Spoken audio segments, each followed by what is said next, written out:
Bismillahirrahmanirrahim. Alhamdulillahirabbil wassalatu wassalamu ala asyrafil anbiya'i wal mursalin wa ala alihi wa sahbihi ajma'in. Rabbi shrah li sadri wa yassir li amri wahlul 'uqdatam min lisani yafqahu qawli. Rabbi zidna 'ilman warzuqna fahman. Allahumma iftah 'alaina hikmataka wanshur 'alaina min khazaini rahmatika ya arhamar rahimin. Allahumma inna na'udzubika min 'ilmin la yanfa' wa min qalbin la yakhsha' wa min nafsin la tashba' wa min 'amalin la yurfa' wa min da'watin la yustajabu laha. Ya Allah, ya Tuhan kami, jauhkanlah kami daripada ilmu yang tidak manfaat ya Allah. Jauhkanlah kami daripada hati yang tidak pernah khusyuk ya Allah. Jauhkanlah kami daripada nafsu yang tidak pernah kenyang ya Allah. Jauhkanlah kami daripada amalan yang tidak diterima-Mu ya Allah. Jauhkanlah kami daripada doa yang tidak dimakbulkan ya Allah. Wa sallallahu ala sayyidina Muhammad wa ala alihi wa sahbihi wa sallam. Walhamdulillahi rabbil alamin. Amma ba'du. Waalaikumsalam warahmatullahi. Ahlan. Muslimat yang dirahmati oleh Allah Subhanahu wa taala. InsyaAllah sihat semua kita hari ini. Alhamdulillah, sihat tubuh badan, sihat rohani, sihat jiwa kita, sihat pemikiran kita, sihat akhlak kita, insyaAllah. Amin ya rabbal alamin. Moga Allah Ta'ala memberi kebaikan demi kebaikan, hikmah demi hikmah kepada kita, yang mana Allah Ta'ala kurniakan dengan rahmat dan kasih sayangnya. Lalu Allah Ta'ala pelihara pula kita, memelihara kita dengan dari segala bala bencana, dari segala kita sebut mara bahaya, penderitaan dan sebagainya. Dan Allah Ta'ala permudahkan urusan dunia dan akhirat kita insya-Allah.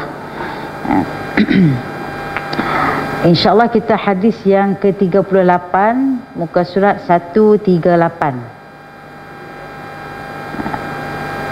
Tak berapa lay lagi dah nak habis. Kalau nak ikut Quran tu habis lah hari ni kan. InsyaAllah. Tapi cerita dia panjang ni. Okey, tak apa, kita boleh ringkaskan. Kalau kita boleh ringkaskan, kita boleh ringkaskan. Bismillahirrahmanirrahim. An Abi Hurairah radhiyallahu anhu annahu qala kana Jurayjun yata'abbadu fi sawma'atin faja'at ummuhu qala Humaid fawasafa lana Abu Rafi' sifata Abi Hurairah li sifati Rasulillah sallallahu alaihi wasallam. Ummuhu hina da'athu kaifa ja'alat kaffaha fawqa hajibiha ثم رفعت رأسها إليه تدعوه فقالت يا جريج أنا أمك كلمني فصدفته يصلي فقال اللهم أمي وصلاتي فاختار صلاته فرجعت ثم عادت في الثانية فقالت يا جريج أنا أمك فكلمني قال اللهم أمي وصلاتي فاختار صلاته فقالت اللهم إن هذا جريج وهو ابني وإني كلمته فأبى أن يكلمني اللهم فلا تمته حتى تريه المومسات قال ولو دعت عليه أن يفتن لفتنا قال وكان راعي ضأن يأوي إلى ديره قال فخرجت امرأة من القرية فوقع عليها الراعي فحملت فولدت غلاما فقيل لها ما هذا قالت من صاحب هذا الديار قال فجاءوا بفؤوسهم ومساحيهم فنادوه فصادفوه يصلي فلم يكلمهم قال فأخذوا يهدمون ديره فلما رأي ذلك نزل إليهم فقالوا له سل هذه قال فتبسم ثم مسح رأس الصبي فقال من أبوك qala abi ra'ad dha'nin falamma sami'u dhalika minhu qalu nabni ma hadamna min dayraki bidh-dhahabi wal fiddah qala la walakin u'iduhu turaban kama kana thumma ala rawahul Bukhari wa Muslim.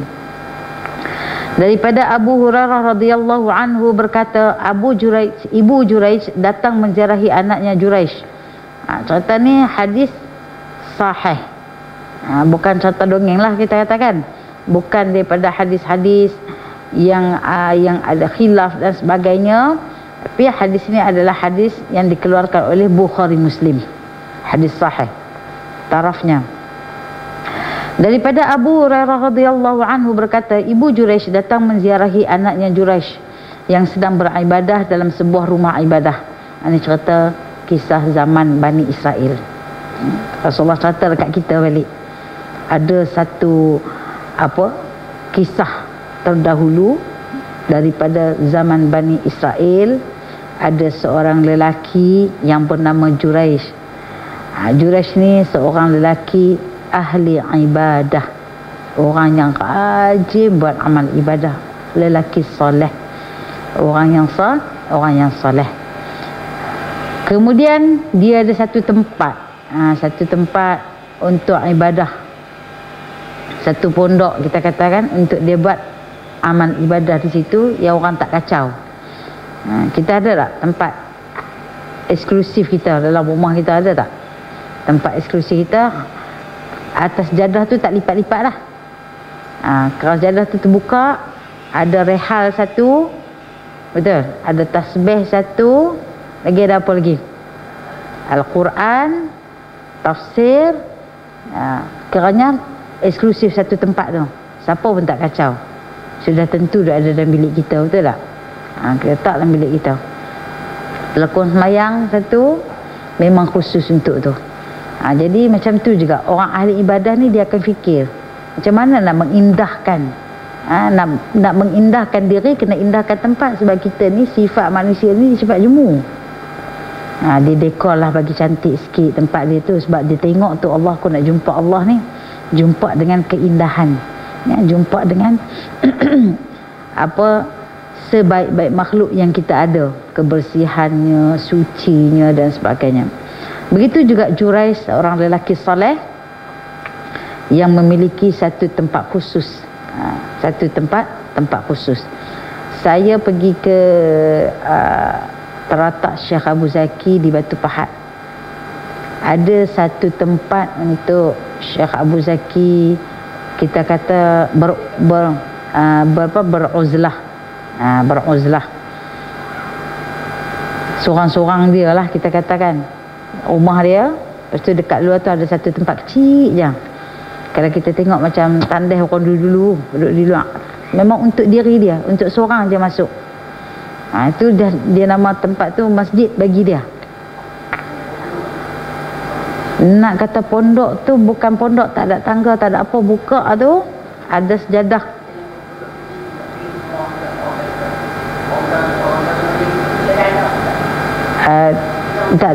Tak. Dia memang asing daripada rumah tapi duduk sebelah rumah.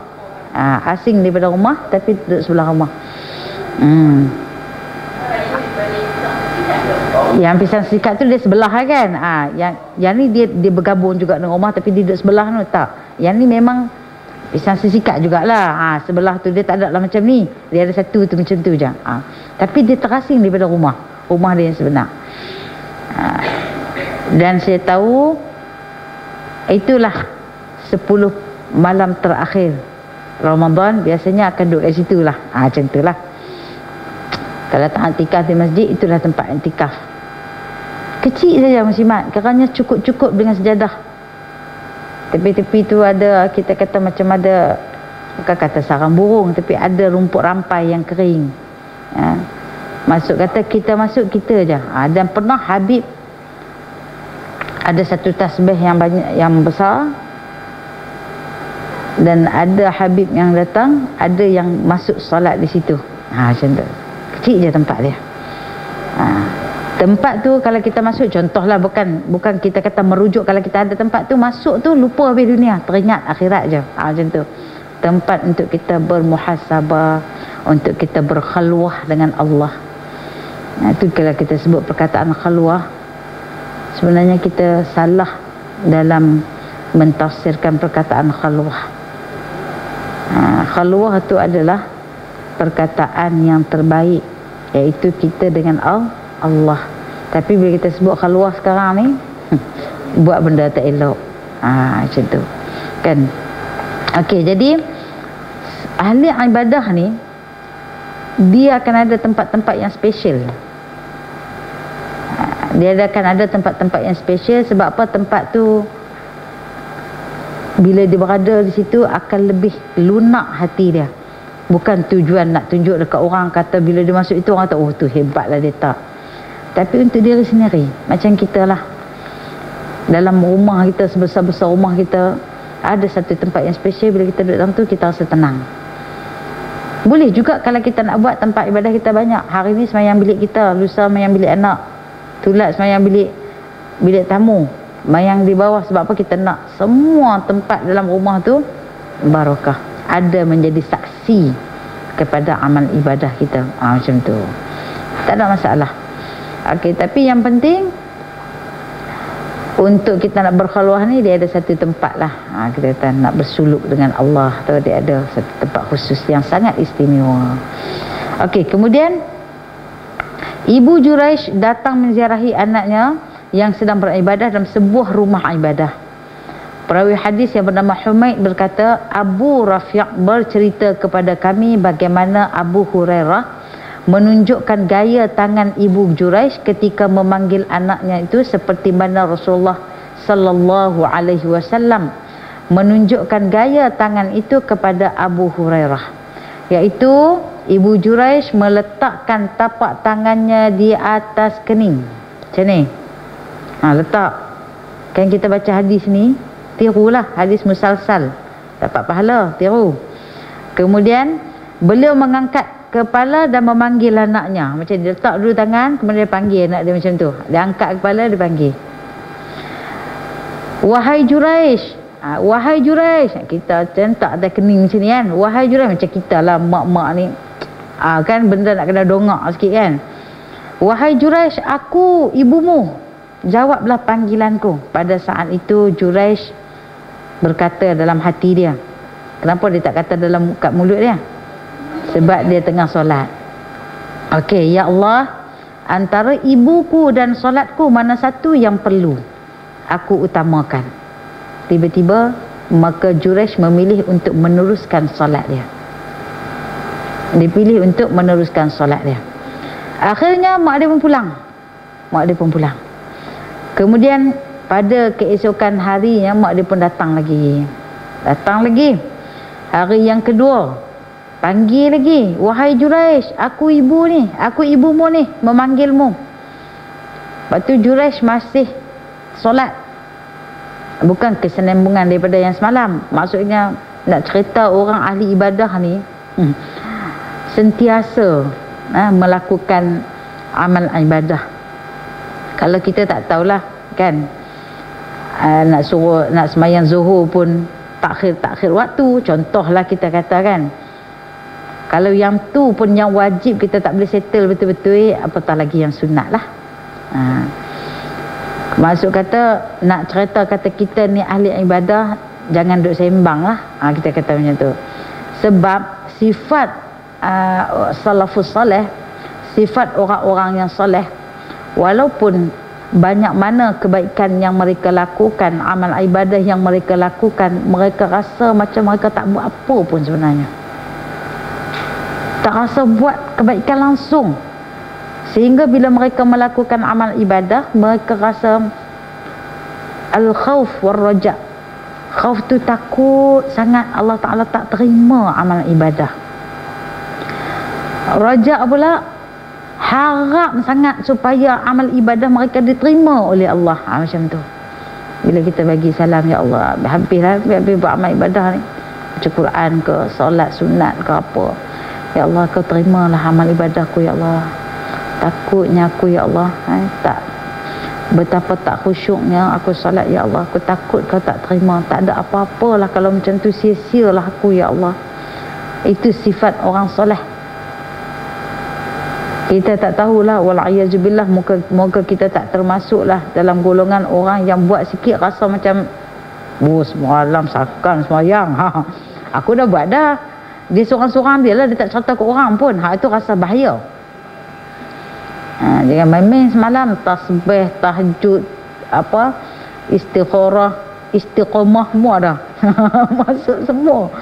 Rasa macam bangun-bangun pagi memang tengok kawan-kawan kat sini, dia tu buat dah tahajud malam ke dia ada perasaan itu bahaya.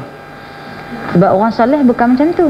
Orang soleh walaupun sebanyak mana amal ibadah dia buat, dia tak rasa macam dia buat tawaduknya mereka. Kita kena ada rasa macam tu lah. Ya Allah, aku ni rasa walaupun kita nampak zahir kita buat, di sudut apa kita rasa kita tak buat? Di sudut penerimaan Allah tu, di sudut apakah amal soleh kita ni benar-benar diterima oleh Allah ataupun tidak. Kalau di sudut hukum fiqh memanglah, di sudut syariat memang jelas, tapi di sudut tasawuf tu kena ada. Tu kita kata kalau fardu ain, 3 benda tu kena ada. Akidah kena jelas, fiqh nak menjalankan hukum syariat kena melalui fiqh, ilmu fiqh tu fardu ain tu. Kalau tidak, habislah kita, amalan tak diterima oleh Allah. Kalau kita tak ikut syariat yang betul, tengok orang sembahyang pakai ikut je, tak boleh. Kita kena belajar. Kemudian dah buat amal soleh tu, kena ada elemen tasawuf. Jangan bila dah buat tu berasa syok sendiri, kan? Rasa macam hebat sangat dah, aku orang paling hebat, tengok duduk atas jadah ni. Sehari tu adalah 5 minit je, pergi makan, pergi buang apa sekali, lepas tu duduk atas jadah balik. Itu habis bahaya. Tu tak ada tasawuf di situ. Dia berasa macam dia hebat. Tu kita kena tengok, rujuk orang-orang salafus salih, bagaimana mereka perasaan bila mereka beribadah. Okey. Kemudian kata Ibu Juraish, aku ni ibumu, kau jawablah panggilanku. Juraish pun katalah hati dia, ya Allah, antara ibuku dan solatku, mana satu yang perlu aku utamakan? Akhirnya Juraish tetap memilih untuk meneruskan solat dia. Mak dia pun kecewa. Hati manusia, mak. Maksud kata, kalau kita tengok di sini, mak dia tak naik atas pun. Duduk dekat luar je. Bukan pegang kening Juraish, kening mak dia lah. Macam kita macam tu lah nak panggil kan. Macam tu. Okay. Dia mak dia kecewa. Hati seorang ibu ni, dia kalau main dengan anak memang cepat sentak. Dia jadi manja lebih macam tu. Tak boleh anak buat apa sikit, terasa kan. Kita pun biasa jadi muda dekat mak kita kan. Kita tengok tiba-tiba mak tak nak cakap dengan kita. Dia cari apa pasal. Rupa-rupanya dia tengok anak dia hari tu, mak dia suruh basuh pinggan, duk sat. Lepas tu bila dah pergi basuh, pinggan sumbing. Kedekang pinggan kawan tu beli mahal-mahal, tiba-tiba kena dengan anak dia sumbing. Seharian lah mak tak cakap. Mak tu tak cakap bukan kerana sumbingnya pinggan, tapi mak tu sedih kerana apa? Sikap anak tu basuh dalam keadaan bebal. Macam tu keadaan tu cepat sentap. Kita pun biasa muda-muda dulu, kita biasa jadi anak, sekarang kita jadi mak, kita fikir aku dulu pun macam ni lah juga, macam anak aku lah juga dulu ni. Lebih kurang macam tu kan. Dia akan berpusing.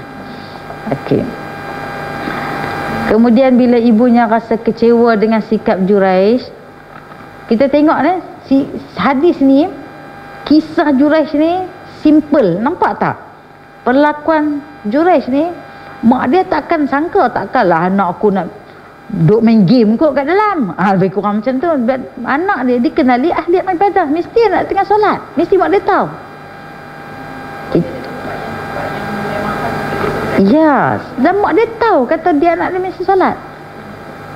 Kenapa mak dia tersentak juga? Kan? Macam tu yang berlaku dekat kita. Simple je. Kita lagi jelas-jelas ni duduk dalam bilik lama-lama tak ada kerja lain dah, main game. Betul tak? Dah tahu dah. Tak main game, TikTok. Anak perempuan. Kan? Tak TikTok. Itu je lah. Mak ni dia tahu anak dia macam mana. Tak usah duduk sembunyi lah. Betul tak? Keluar daripada rahim dia, membesar depan mata dia. Dia tahu anak ni faal dia macam mana. Anak ni boleh percaya ke tak boleh percaya. Anak ni okey, boleh percaya dekat dia. Dia kenal anak dia satu daripada A sampai Z. Macam kita lah, kita ada anak, kita tahulah anak kita. Tak usah duk kelentong kita macam mana pun. Tengok dia cakap, dia kedip mata pun kita tahu dah. Betul tak?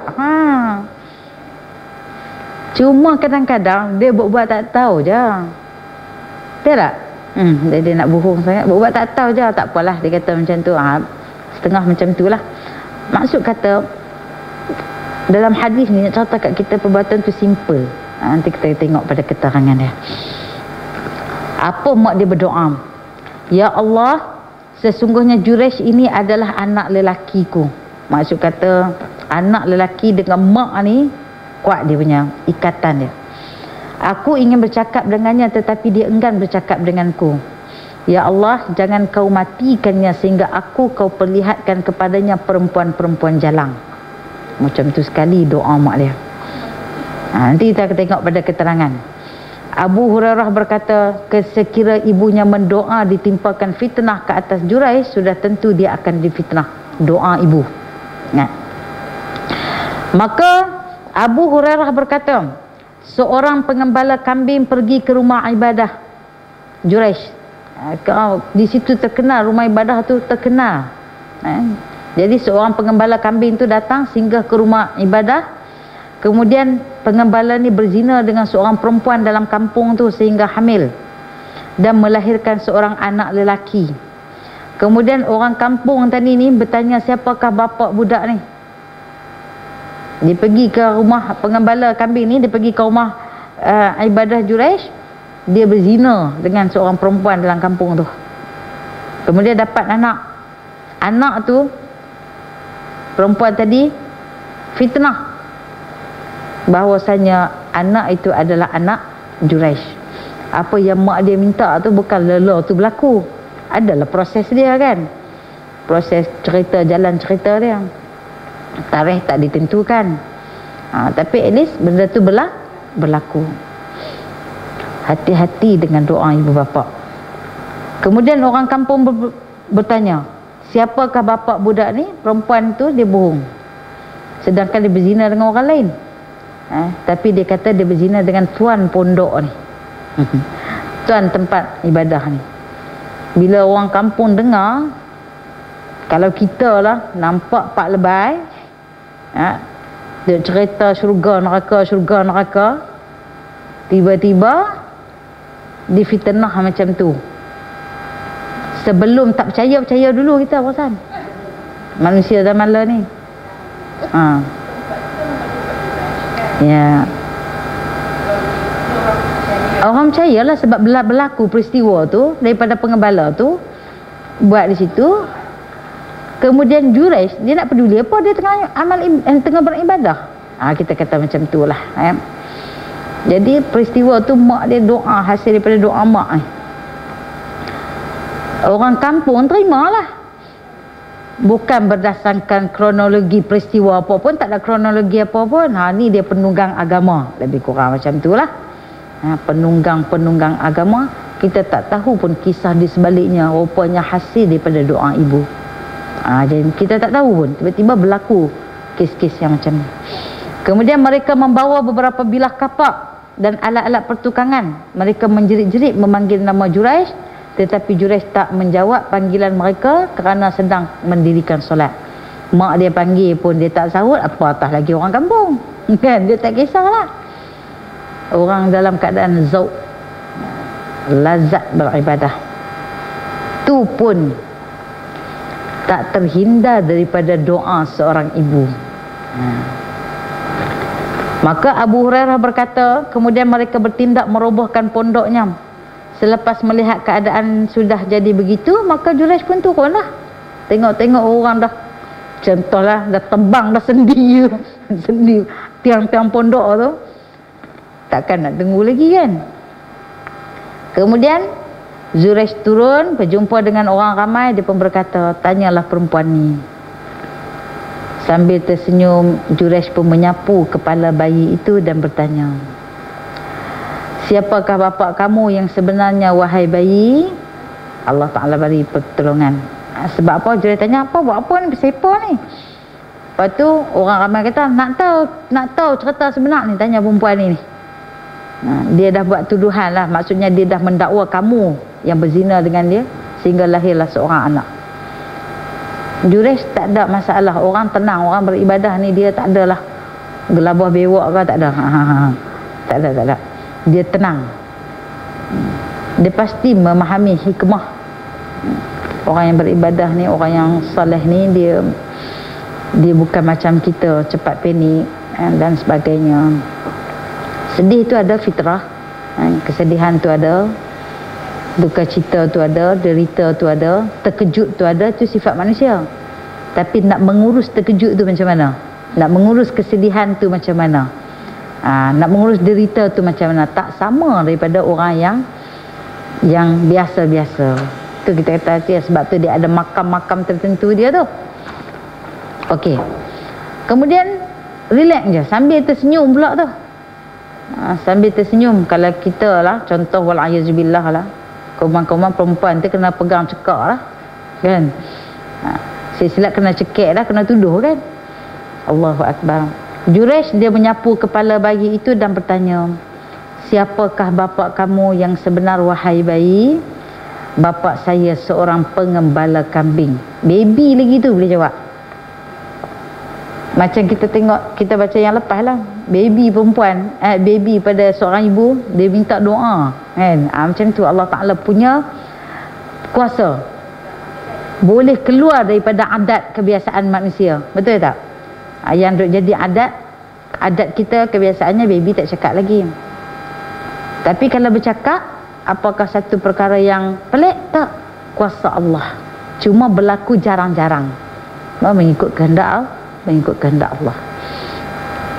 Maka jawab bayi itu setelah mendengar penjelasan daripada bayi tadi ni. Maka orang ramai pun berkata, kami akan membina semula pondok yang telah kami robohkan. Maksud kata mereka roboh dulu baru mereka dakwa. Manusia, Allah Ta'ala nak cerita, Rasulullah nak cerita dekat kita, manusia ni sifat dia fajaah, tergopoh gapah. Dia tak sempat dah nak menganalisis masalah. Kalau kita orang biasa ni, bukan penguat kuasa, terima berita saja tak tabayun dah. Terima dulu, kutuk dulu, baru lain-lain kali fikir, betul ke tak aku kata ni.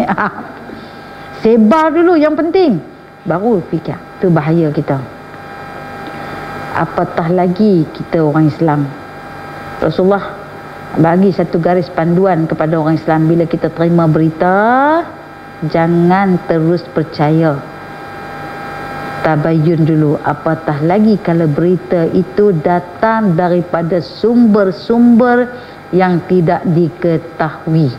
Kalau kita hari ini banyak berita yang daripada sumber yang tidak diketahui, yang berlegar dekat media sosial, dekat TikTok, yang diedar oleh budak-budak TikTokers, dia dekat dalam apa lagi, banyaklah kita kata dalam media-media sosial. Kita kadang-kadang kita dabik kita ni bawa Islam, betul tak? Itu kita kena postmortem balik, kena sedar balik, kita bawa Islam. Tapi apakah kita bawa tu dengan akhlak yang kita ada, dengan apa yang Rasulullah suruh, so kita terima. Dosa peribadi dah ada dah kat kita. Demi kerana apa? Kerana Islam yang kita nak bawa, tiba-tiba tengok ni, yang ni salah, yang ni salah. Dosa muslimat. Itu kita kena terimalah kenyataan kita kan. Nak buat macam mana lagi dah? Ada banyak-banyak benda yang boleh kita percaya, tetapi mesti ada garis panduannya. Ada banyak perkara berita yang sampai kepada kita yang kita kena tapis bukan untuk orang lain muslimat, tapi untuk diri kita ni. Kadang-kadang kita heran kenapa kerasnya hati kita. Keras hati kita nak beribadah kepada Allah. Salah satu contoh orang yang soleh pernah berlaku kepada seorang hamba Allah yang soleh, tapi saya tak ingat nama dia. Kita kata apa? Dia tak dapat bangun malam tahajud selama lebih kurang sama ada 5 bulan ataupun setahun. Hanya satu sebab je. Satu sebab dalam hati dia terdetik apa? Terdetik tentang orang lain yang tak bangun salat tahajud. Yang tu Allah Ta'ala tak teringin nak ajak dia. Bayangkan kita ni bukan hanya satu sebab, bersebab. Betul tak? Kita tahu diri kita macam tu. Imam Syafi'i, kat orang soleh ni Allah Ta'ala bagi kesan segera.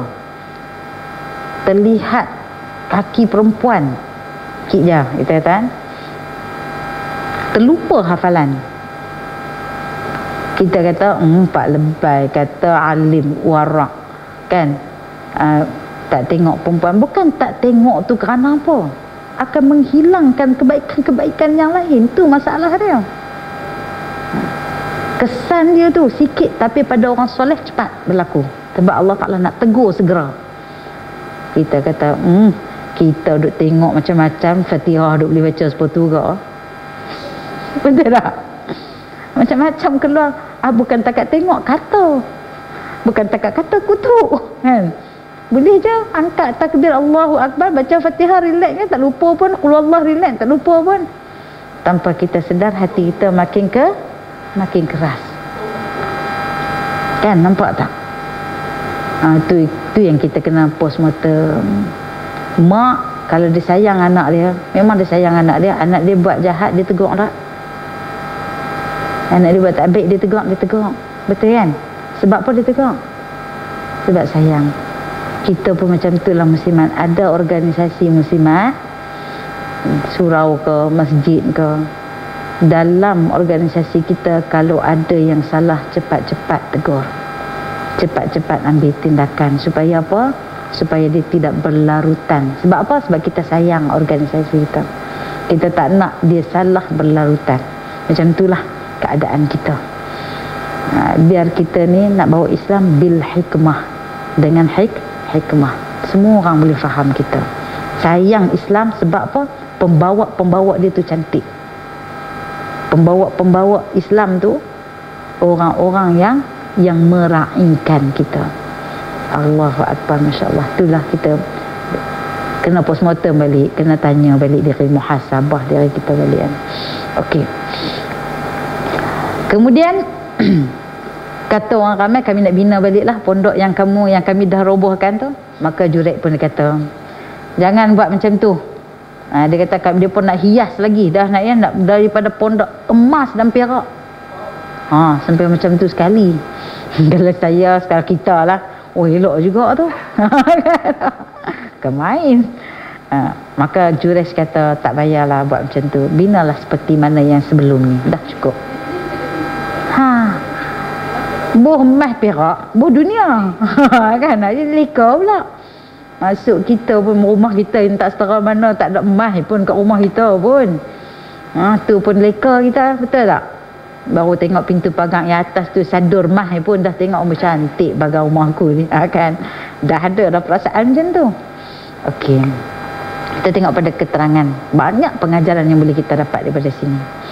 Yang pertama, doa ibu bapa kepada anak-anaknya sangat mustajab. Oleh itu, doakan kebaikan kepada mereka, jangan doakan keburukan kepada mereka. Ridallah fi ridal walidain wa suqtillah fi suqtil walidain. Redha Allah terletak pada keredaan kedua bapa. Kemurkaan Allah terletak kepada kemurkaan ibu bapa. Maksud kata, bila mak ayah ni redha, Allah akan redha. Allah apatah lagi. Macam tu, akan redha. Mulianya ibu bapa ni, sehingga Allah Subhanahu Wa Taala mengiktiraf keredaan mereka. Bila mereka redha aja, Allah turut redha. Macam tu. Hidup kita ni dalam keadaan sihat, dalam keadaan tenang, dalam keadaan walaupun kadang-kadang sakit, tetapi hati kita ni tenang, gembira, di segi rezeki, berkat. Kita tak tahu itu hasil daripada doa mak kita. Saban malam, saban siang.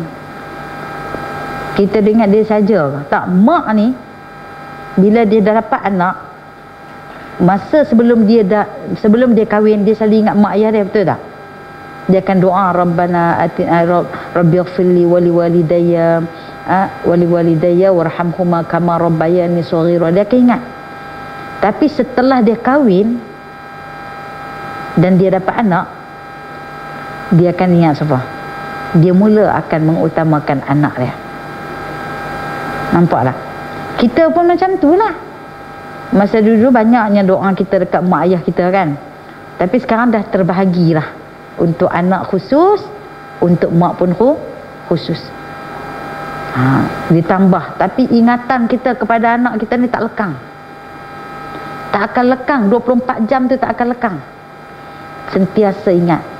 Maksud kata, kita sebelum tidur redha, ya Allah, aku redha kepada anakku, ya Allah, aku maafkan dia atas perbuatannya dan aku redha. Kalau tidur dalam keadaan duk terkenang apa yang anak buat ke kita, hati kita bengkak, anak kita dapat kemurkaan. Sebab Allah Ta'ala mewakili kita. Ibu ni mewakili ibu bapa. Yang paling penting doa seorang ibu. Sebab tu Rasulullah kata, ummuka berapa kali? 3 kali. Pentingnya ibu 3 kali, bukan ibu 3 orang. 3 kali ibu. Macam tu. Maksud kata barulah ayah. Sebab mak ni dia punya kuasa emosi. Bila dia berdoa dengan penuh kasih sayang. Dia dengan anak dia ni habis tank. Dapat anak seorang, suami dah tak tengok lah. Anak dia lah segala-galanya. Betul tak? Padahal bila nanti tua nanti ni pun belum tentulah dia nak duduk dengan anak tu.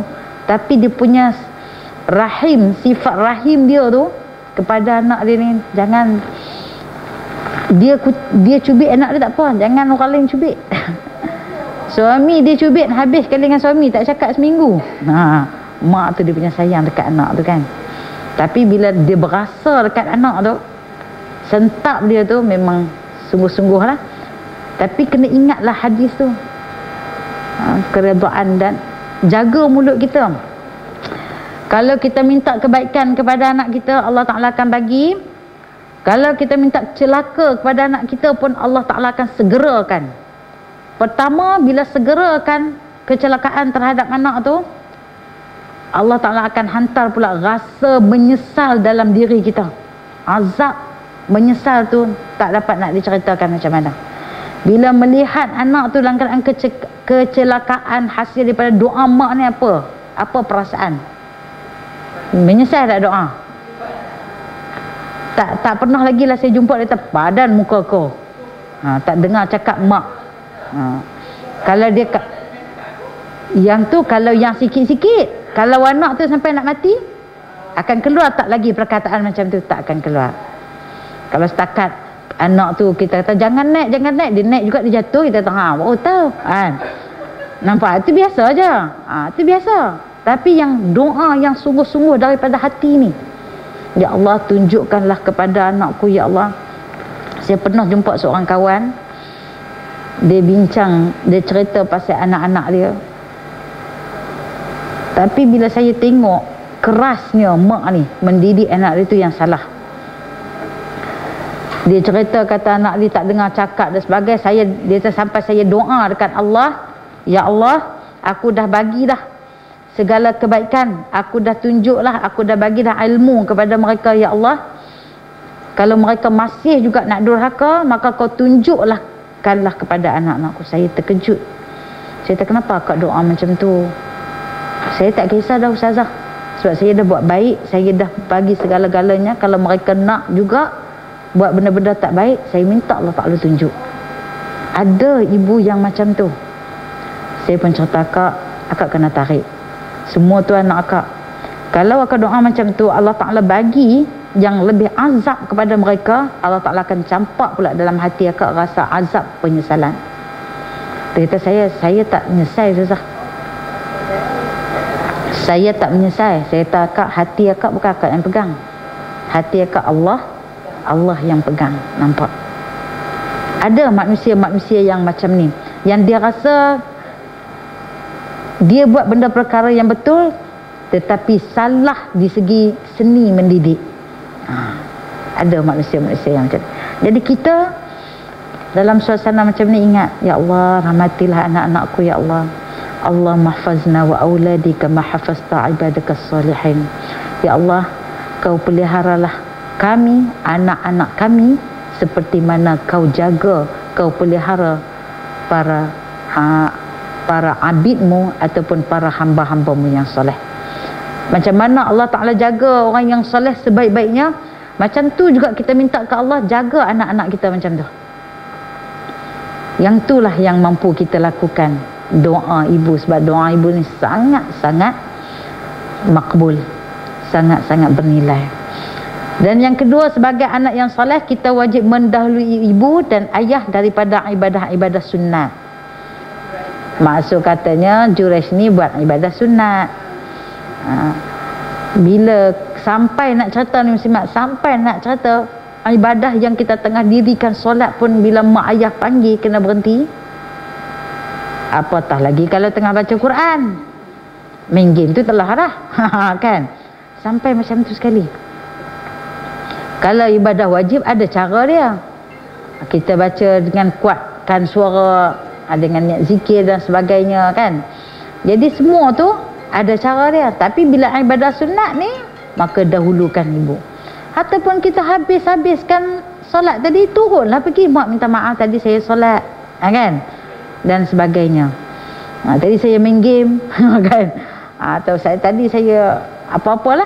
Maksudnya kena ada laporan tu, kena ada supaya mak ni tak kecil hati, tak bengkak hati. Mak-mak sekarang memang cepat sentak. Sikit-sikit sentap kan. Itu keadaan. Saya sebagai seorang ibu janganlah macam tu pula. Sebab mak anak pun bukannya malaikat. Kita bukan belah anak malaikat, kita belah anak manusia. Tempat manusia ni mahallul khata' wan nisyan. Sentiasa ada kesalahan dan lupa. Sentiasa kena ingatkan. Kita ingatkan hari ni, esok dia lupa dah. Kita ingat lagi esok. Macam itulah keadaan anak manusia tu. Di sini dia mengajar kita juga macam mana cara kita nak bila kita solat wajib, macam mana cara kita nak bagi tahu kepada orang bahawa kita tengah solat. Kalau kita tengah solat sunat, keadaan yang sunat tidak dapat kita utamakan dengan panggilan kedua bapa kita. Penting. Ya. Contoh kalau tetamu sekalipun kan, kita tahu tamu tu main daripada jauh kan, datang rumah kita, tiba-tiba duk semayang lepas duha kan 12 rakaat. Lepas duha lagi, tak peduli. Maka itu cara salah etika juga. Salah etika. Tamu dengar, tengok ada sejadah, ada kasut, kereta ada, dengar bunyi pula kipas angin ada, tiba-tiba duk diam. Macam itulah keadaan. Ataupun kita kuatkan sikit suara supaya dia dengar, oh tengah solat rupanya. Aku tak nak kuat lah, takut sekali riak pula. Itu cerita lain. Maksud kata bila kita kuat nak bagi tahu kata kita tengah solat, bukan nak bagi tahu kata dengan niat zikir lah, niat zikir. Maksud kata dia tahulah kata kita tengah solat, maka apa kemungkinan yang boleh dia buat di sana? Dia akan tunggu. Dia akan tunggu. Itu banyak sebenarnya. Tapi nak menunjukkan bahawa kita kata benda yang wajib tu dia tidak boleh diutamakan dengan yang sunat. Yang wajib kena utama dulu. Panggilan tadi tu adalah utama. Bukan kita kata dalam bab kewajipan lah. Contoh guru suruh buat kerja sekolah. Banyak lagi bertimbun-timbun kerja sekolah. Anak ni dia sibuk. Tak apalah dia baca Quran. Baca Quran. Kerja sekolah tak siap-siap. Mana yang sunat? Mana yang wajib dia utamakan? Kerja sekolah. Sebab itu tanggungjawab. Tu kewajipan. Nak suruh kita faham macam tu lah analogi dia. Panggilan bapa tu lebih wajib disahut berbanding solat sunat. Kemudian yang sama jugalah. Isteri dengan suami dia kena ada ketaatan. Dia kena ada ketaatan. Ada satu peristiwa tu, dia suruh suami dia sakit, dia suruh wheelchair suami dia. Lepas tu dia bawa Quran kecil. Dah masuk dalam bilik tu, dia duduk, dia pun baca Quran. Lepas suami dia panggil dia untuk nak tutup pintu bilik ke apa tau, wallahu alam, tapi berlaku di tempat awam lah, maksudnya bilik doktor ke, wallahu alam. Dia marah dekat suami dia. Duk panggil lagi lah. Kau nak baca Quran ni apa semua. Nampak dah salah lah dalam tanggapan. Kena skema dengan iblis. Baca Quran lagi baik tau daripada layan suami. Macam tu. Lepas tu dia bagus, dia hentak pintu tu. Lepas tu dia duduk baca Quran balik. Suami terasa tak masa tu? Dah terasa. Habis pahala dia. Rugi dia. Macam tu. Kita kena faham keutamaan. Kalau tak tahu keutamaan, semua nak jadi utama, habislah kita kena skema lah. Macam saya cerita itulah, kita majlis ilmu, tiba-tiba orang ustaz bercakap dekat depan ni, kita kat belakang baca Quran. Tak kena gaya. Ramai kan buat macam tu. Maksud kita tertipu lah. Nak jadi ahli ibadah tapi tak ada ilmu, rugilah. Kalau kita nak jadi ahli ibadah, kita kena ada ilmu. Bila ada ilmu, amalan kita diterima oleh Allah, makbul. Dah lah makbul, dapat ganjaran pula. Sebab apa? Kita buat tepat dengan ilmu yang kita ada. Macam tu. Jadi Allah Ta'ala bagilah ganjaran. Ni dah tak ada ilmu, duk tahu kita dapat pahala saja. Buat tak tahu waktu mana, sesi apa dan sebagainya. Tak tahu kesesuaian masa dan sebagainya. Akhirnya buat pun jadi tak dapat pahala. Okey. Seterusnya, yang ketiga, jangan cepat percaya dengan khabar angin. Saya dah kata kan, yang diterima sebelum disiasat dahulu kebenarannya, apatah lagi jika ia disebarkan oleh orang-orang fasik. Orang-orang fasik, kita tengok kan, bukan kita nak kata tiktokers ke apa tu semua orang fasik, tak. Tapi media tu sendiri kita kata yang tak boleh dipercayai. Tu kena siasat. Kalau kita, habislah kita. Ada banyak, kita kata syaitan ni, dia kalau orang tu dah kafir, dia tak kisahlah. Dia memang ikut dia lah. Yang dia nak usaha bawa tu siapa? Orang Islam ni dia nak usaha bawa. Supaya apa? Mereka akhirnya boleh ikut. Itu yang kita kena cek balik. Takut kita terjerumus, mati nama Islam, tapi kita punya hisab kita Allah menakutkan. Dosa-dosa peribadi ni, kita kata dosa-dosa peribadi yang salah satu daripadanya mudah je terima khabar-khabar angin, mudah je percaya. Minta maaf cakap lah, kita bila main mesti berkempen boleh putus silaturahim. Duduk dalam keluarga, semua kepala munah sama walaupun keluar daripada rahim yang sama, masing-masing dengan ilmu yang Allah Ta'ala beri. Maka kita, tugas kita apa? Raikan perbezaan. Tak apa, bukan dia nak pergi masuk murtad, cuma nak pilih je pun. Maksud kita kena raih yang tu. Yang utama di situ apa dia? Silaturahim. Kalau kita letakkan silaturahim tu last, kita letakkan pandangan kita itulah yang utama, habis kita tak ada hikmah lah.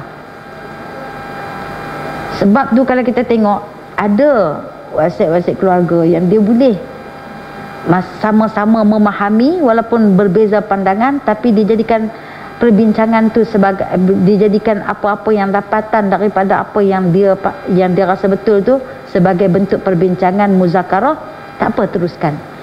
Tapi kalau dia letak tu tiba-tiba yang ni serang, yang ni serang, yang ni tak payahlah datang rumahku kalau gini tinggalkan. Jangan sesekali masukkan pos-pos yang boleh mencalarkan silaturahim. Biarkan, tak apa. Yang penting kita tak terputus silaturahim. Orang yang memutuskan silaturahim tak dapat rahmat Allah. Hebat Islam macam mana sekalipun yang dia bawa, dia takkan dapat rahmat Allah. Tu kita takut. Kita takut dekat kita lah. Nak takut ke orang buat apa, kita takut kat kita lah. Kita ni nak bawa Islam ni, seronok dah nak bawa Islam, tapi kita takut sebab kita ditipu daya oleh syaitan. Kita tak tahu kita sedang dipecah belah. Orang Arab hidup sebelum zaman Nabi Muhammad sallallahu alaihi wasallam di Madinah, ada dua puak yang bernama, yang daripada kabilah Aus dan Khazraj. Jadi dua tu kabilah Arab. Mereka hidup dalam satu kota tetapi tak pernah bersefahaman. Berlaku pergaduhan, peperangan, apa sifat sentimen kabilah masing-masing, kan, perkauman masing-masing tu ada. Rupa-rupanya bila kita selidiki dengan sejarah, tengok sejarah balik, berlaku pergaduhan di antara mereka. Maksudnya kita jumpa je tak ngam, padahal bangsa Arab. Rupa-rupanya ada di keliling mereka tu orang-orang Yahudi. Nampak nak baik je cucuk, nampak nak bersatu je cucuk, macam tu. Yahudi bukan sikit, 3 puak Yahudi yang terbesar, Bani Quraizah, Bani Qainuqa, Bani Nadir. Hidup mereka ni nak menyucuk ya. Jangan bagi mereka ni bersatu. Kalau Arab bersatu, mereka habis. Tiba-tiba datang Rasulullah sallallahu alaihi wasallam, menyatukan, mempersaudarakan Aus dan Khazraj. Jadilah mereka orang-orang Ansar. Tak sebut pun ni kabilah Aus, kabilah tak. Jadikan mereka orang-orang Ansar yang akan dipersaudarakan dengan orang-orang Muhajirin daripada Mekah. Nampaklah.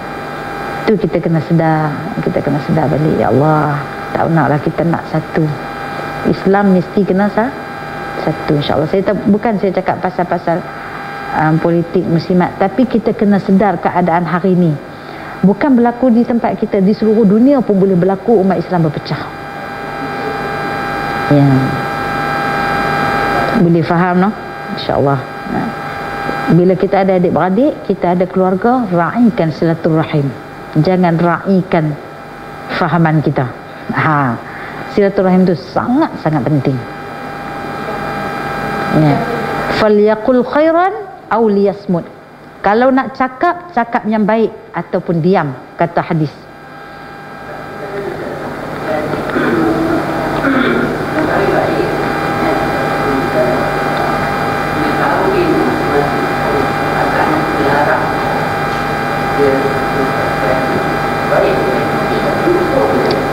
Itu masalah dia tu, masalah silaturahim.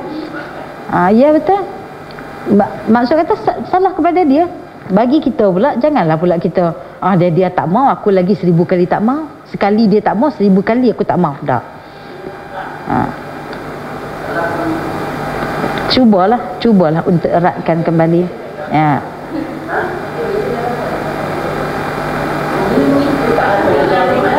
Kalau dia mengikut tu, maksud kita bukan salah kita lah. Kita ni terbuka je, bila-bila pun boleh. Dan benda maksiat tak boleh ikut. Benda yang maksiat, benda yang apa dia keluar daripada ya. Ya, atas kuasa veto suami, tak bagi balik kampung, tak bagi jumpa mak ayah lah apa semua. Okey. Kalau bab kezaliman kepada isteri, Allah Ta'ala yang mewakili kita. Jangan bimbang.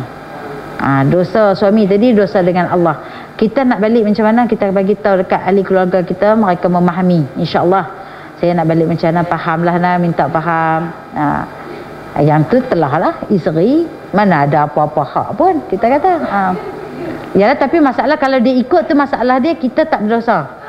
Kita keluarga yang menunggu, yang menanti tak berdosa lah. Bukan salah bila yang ni buat cerita, tak ada seorang yang akan menanggung dosa orang lain. Tak ada. Jadi macam itulah bab-bab silaturahim ni memang sangat rumit. Syaitan memang dia suka. Sebab apa? Dia tak, silaturrahim dengan rahmat tu, sebab rahim tu ada di situ. Rahmat Allah ni akan bercambah kepada orang yang menghubungkan silaturrahim. Berkah dia tu ada tu sebab orang yang menghubungkan silaturrahim tu umur dia panjang dalam kebaikan.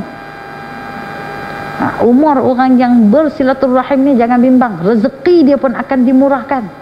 Syaitan dia tak nak yang tu lah, sebab dia sendiri pun putus asa pada rahmat Allah. Dia tak nak macam tu. Tu dia usaha.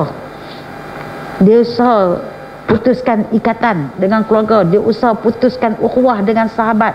Dia usaha bermacam-macam melalui agenda-agenda. Kita kata macam-macam agenda lah. Kita kena jaga yang tu. Itu untuk peribadi, peringatan kita. Tak payah duk peringat ke orang lain, peringatkan kita ni. Aku macam tu tak? Aku ni asyik marah juga ke orang ni. Ni tambah baru ni emosi kita semua tak stabil. Kan? Kena redakan kembali. Fikir balik. Tak semestinya yang tak baik itu tak ada langsung kebaikannya, dan tak semestinya yang buruk itu, yang baik itu tak ada langsung keburukan dia. Sebab manusia ni mahallul khata' wan nisyan, tempat melakukan kesalahan dan ada lupa, sering melakukan lupa. Allah, ya, kita tak tahulah macam mana semua hati manusia ni Allah Ta'ala yang pegang, bukan kita yang pegang dengan action sangatlah. Boleh jadi cinta bertukar benci, benci bertukar cinta.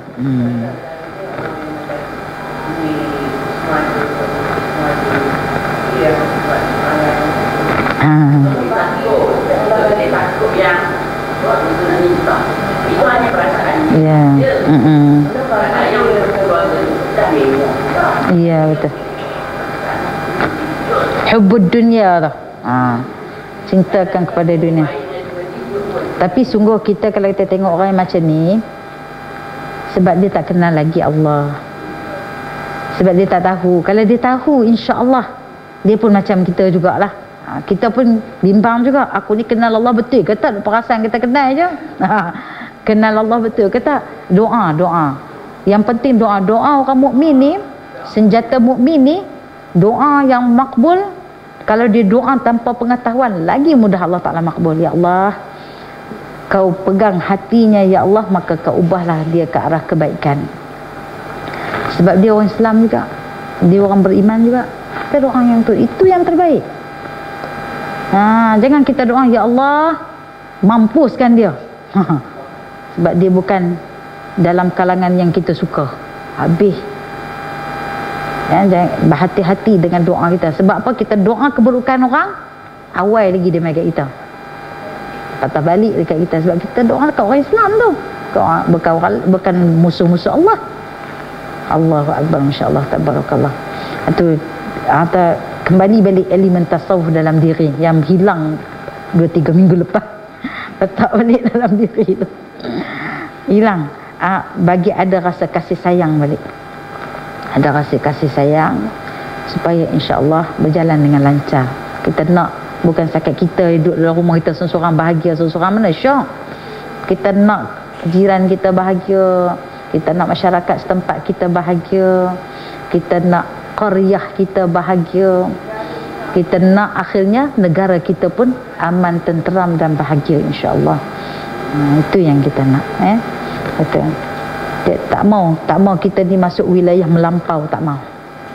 Kita nak bawa Islam tu sejahtera, tak nak masuk wilayah yang melampau. Okey. Allah menzahirkan karamah Juraij atas amal soleh yang dia lakukan. Allah juga menegur Juraij kerana tidak menghiraukan ibunya. Maksud kata, dekat orang soleh pun Allah uji dia. Maksud kata, bila kamu kata kamu beriman, maka kamu kena uji dulu. Uji, lepas ujian tu, barulah satu demi satu menghadapi macam-macam ujian, kita kata. Dan Allah Ta'ala tunjuk kat kita, Rasulullah cerita dekat kita macam mana cara Juraij terima ujian. Tak panic attack kan, tak ada anxiety ke apa ke, tak ada. Senyum saja, pegang budak tadi tu, tanya, Tu cara orang soleh yang terima. Kalau kita dah gelabah dah, betul tak? Dah tak boleh nak buat apa, nasi pun tak boleh masak dah. Lauk pauk pun masak, makan tak terasa dah. Nah, tu di antara protek kita tu. Allahu akbar, masya-Allah, tabarakallah. Tu bila kita tengok hadis ni bukan biasa-biasa, nampak simple kisah dia. Tapi macam mana ibrah boleh kita ambil? Saat kita diuji, macam mana ketenangan kita mengurus ujian kita tu. Urus ujian tu bukan dengan emosi. Terimalah ya Allah, kau tak akan uji kalau kau tak sayangkan hamba-Mu. Sebab tu kita tengok Rasulullah, ujian kepada Rasulullah ni Allahu akbar. Kepada Nabi Ibrahim, di antara ikon yang boleh kita ambil sebagai ikutan yang paling berjaya adalah Nabi Ibrahim. Allah Ta'ala uji satu persatu semua Nabi Ibrahim berjaya lepasi. Sampai terakhir sekali Allah Ta'ala uji Nabi Ibrahim untuk menyembelih anaknya Ismail.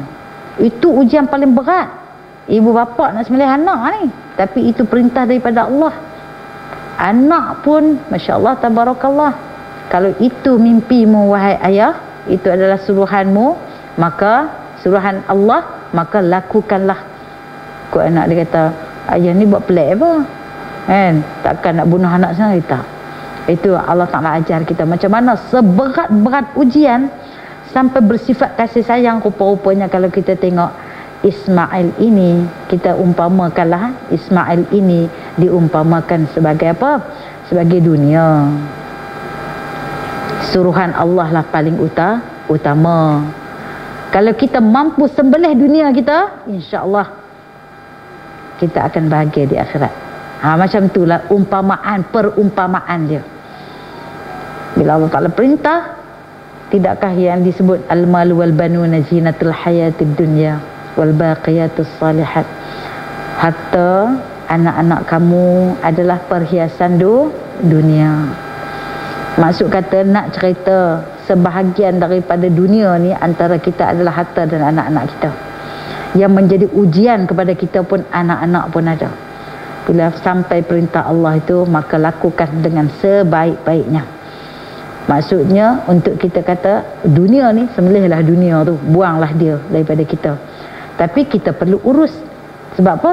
Dunia ni bukan maksud kata kita buang tu, kita keluar pergi planet lain, tak.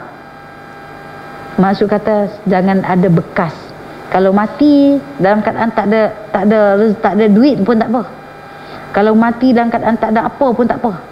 Maksud kata ni nak mati duk fikir lagi, ya Allah, duit berkepuk-kepuk aku ni nak bagi kat siapa ni, nak buat apa ni dan sebagainya, duk fikir aku mati siapa nak guna duit aku ni. Kalau anak-anak, takut pula anak-anak berebut dan sebagainya, tak apa, uruslah dengan sebaiknya supaya apa, bila kita mati kita tak ada fitnah lah. Tak ada fitnah kematian dan kehidupan. Uruslah sebaik-baiknya. Itu maksud kata orang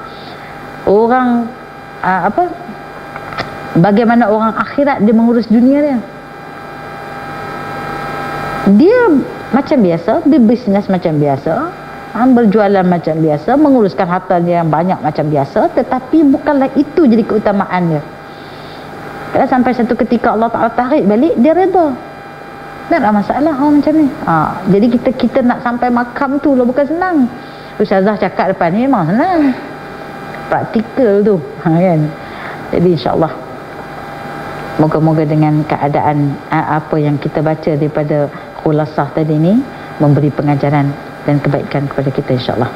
Akhir kalam, wabillahi taufiq wal hidayah. Wassalamualaikum warahmatullahi wabarakatuh. Subhanakallahumma bihamdika asyhadu an la ilaha illa anta astaghfiruka wa atubu ilaik. Bismillahirrahmanirrahim. Wal 'asr innal insana lafi khusr illa alladhina amanu wa 'amilus solihat wa tawasaw bil haqq wa tawasaw bis sabr. Amin ya rabbal alamin.